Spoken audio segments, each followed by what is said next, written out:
आज लोग बहुत धड़ल्ले के साथ विलायत का औलिया का इनकार कर देते हैं और उसकी मिसाल उन लोगों पे उंगली रखते हैं जिन्होंने दुकानें खोली हैं और तरीकत के नाम पर धब्बा हैं और दाग हैं। तो क्या नबूवत की हकीकत का इनकार कर दिया जाएगा? तो जब झूठे मुद्दईयान नबूवत की वजह से नबूवत की हकीकत का इनकार नहीं हो सकता, तो झूठे मुद्दईयान विलायत की वजह से विलायत का भी इनकार नहीं हो सकता। और मुख्तलिफ अदवार में अंबिया अलैहिस्सलाम आते रहे ता आके मेरे और आपके आका मौला हुजूर खत्मुल मर्तबा तशरीफ लाए। हुजूर के बाद नबूवत का दरवाज़ा बंद कर दिया गया, लेकिन विलायत का दरवाज़ा बंद नहीं हुआ ता आके खातमुल औलिया हज़रत इमाम महदी तशरीफ लाएंगे और उनके बाद फिर जब कुफ्र फैलेगा और फिर ये दरवाज़ा बंद होगा। लेकिन औलिया मुख्तलिफ अदवार में मौजूद रहेंगे और इसका इम्कान मौजूद है। तो जिस चीज़ का इम्कान मौजूद है तो बहुत सारे लोग मुद्दई हैं, नबूवत का इम्कान ख़त्म हो गया, अब हुजूर के बाद कोई नबी नहीं है, फिर भी मुद्दई मौजूद हैं। और जिस चीज़ का इम्कान है, बल्कि जिस चीज़ का वकू है, तो उसके मुद्दई क्यों नहीं होंगे? तो ये एक हालात का मुकाबला ना करने वाली बात है कि खरे और खोटे को पहचानना, अच्छे और बुरे की तमीज़ करना, असल और नकल की शनाख्त करना जब मुश्किल लगे तो आप सिरे से उसका इनकार कर दें। तो इसका मतलब ये हुआ कि हम अपने लिए इन पाकीज़ा लोगों की ज़रूरत महसूस नहीं करते, वरना हम कैसे इनकार करेंगे? अगर हमारे बदन को अद्वियात की ज़रूरत हो, ऐसी बीमारियां लाहिक हो जाएं और मार्केट से 2 नंबर अद्वियात भी मौजूद हों और 1 नंबर अद्वियात भी मिलती हों, तो हम तलाश करके 1 नंबर तक पहुंचने की कोशिश करते हैं। तो अगर रूह बीमार है और उसके मुआलिज हमें चाहिए और हम समझें कि इसके बगैर चारा नहीं है, तो फिर हमें हकीकत तक पहुंचने के लिए कोशिश करना होगी।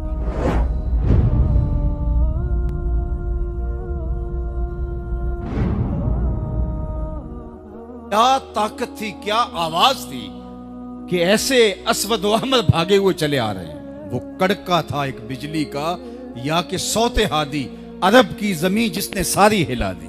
और जमाने ने देखा आज 7 अरब की आबादी में 1 अरब 70 करोड़ के करीब मुसलमान हैं। जापान में सबसे तेजी से फैलने वाला मजहब इस्लाम है, यूरोप में सबसे तेजी से फैलने वाला मजहब इस्लाम है। बेअमल सही, जैसे भी सही, लेकिन हुजूर अलैहिस्सलाम का दीन फैलता चला जा रहा है। फरमाया जन्नत में कुल 120 सफ़े होंगी, टोटल सफ़े जन्नत की 120 होंगी।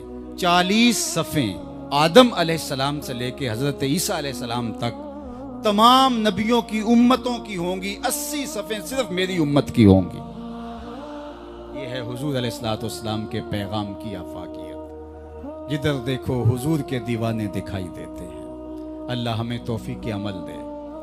अगर हम सच्चे, खरे, सीधे, 2 टोक मुसलमान बन जाएं, तो पूरी कायनात हमारे कदमों तले है, इसलिए कि हम मोहम्मद अरबी के गुलाम हैं।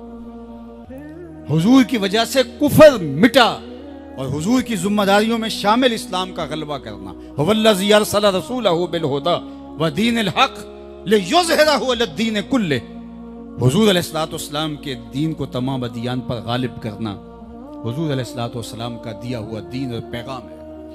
और कुर्बे क़यामत में उतनी देर तक क़यामत नहीं आएगी जब तक पूरी दुनिया पर इस्लाम नहीं फैल जाएगा। पूरी दुनिया पर इस्लाम नहीं फैल जाएगा। शरक से लेकर गरब तक, शमाल से लेकर जुनूब तक कायनात की एक छत भी ऐसी नहीं होगी जहां मोहम्मद अरबी के नाम का झंडा नहीं झूल रहा होगा, हुजूर के नाम के फुरेरे लहरा रहे होंगे। ये अल्लाह के महबूब की अजमत है। कुफर मिट जाएगा और हर तरफ इस्लाम का बोलबाला होगा। खलीफतुल मुस्लिमीन हज़रत इमाम महदी की खिलाफत अला मिनहाजुन नबुवा कायम होगी, उसी तरीके पे कायम होगी। हज़रत ईसा अलैहिस्सलाम के अनफास की महक से दज्जाल पिघलता चला जाएगा और हुजूर के दीवाने आगे बढ़ बढ़ के इस्लाम के झंडे गाड़ते चले जाएंगे और पूरी कायनात के अंदर फरेरे हुजूर के होंगे। तो फरमाए अनल माही, मैं माही हूँ। अल्लाह अकबर। अल्लाज़ी यमहुल्लाहु बियल कुफर, अल्लाह मेरी वजह से कुफर को मिटा डालेगा। हर तरफ इस्लाम के फुरेरे ले। व अनल हाशिरुल्लज़ी युहशरुन्नासु अला क़दमैया, और मैं हाशिर हूँ और क़यामत के दिन जो है वो लोग मेरे पीछे पीछे आएंगे और मेरे कदमों पे आएंगे। फरमाया सबसे पहले मेरी कब्र कुशादा होगी और फिर अबू बकर की कब्र, फिर हज़रत उमर की कब्र। दाएं हाथ में अबू बकर का हाथ होगा, बाएं हाथ में उमर का हाथ होगा। हा काजा नुबास यौमल क़यामा, फरमाया क़यामत के दिन हम कब्रों से ऐसे ही उठेंगे। अल्लाह अकबर, क्या शान होगी, क्या अजमत होगी, क्या रिफतों के फुरेरे होंगे। और फिर हुजूर हशर में आएंगे।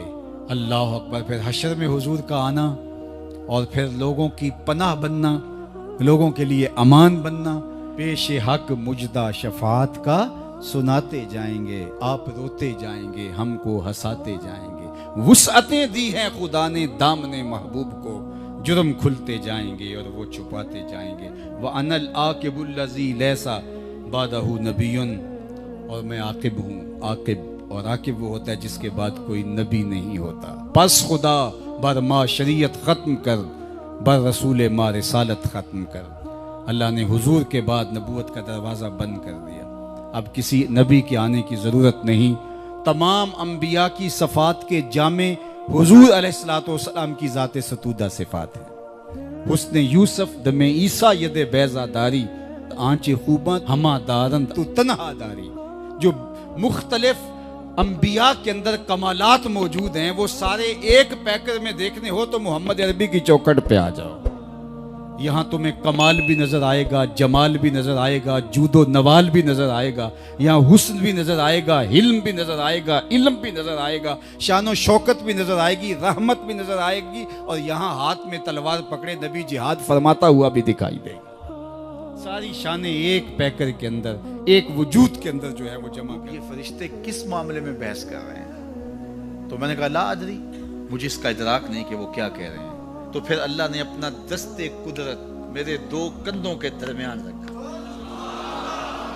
फिर क्या हुआ इससे? अल्लाह का दस्ते कुदरत कह रहे हैं, बाकी कोई लफ्ज ही नहीं हमारे पास। उसने दस्ते कुदरत वाला हाथ मेरे दो कंधों के दरमियान रखा। ये कौन कह रहे हैं? मेरे हुजूर कह रहे हैं। मेरे रब ने दस्ते कुदरत मेरे दो कंधों के दरमियान रखा। फिर हुआ क्या? सुन लो अगले लफ्ज। दस्ते कुदरत यहां आया, ठंड सीने में पड़ गई।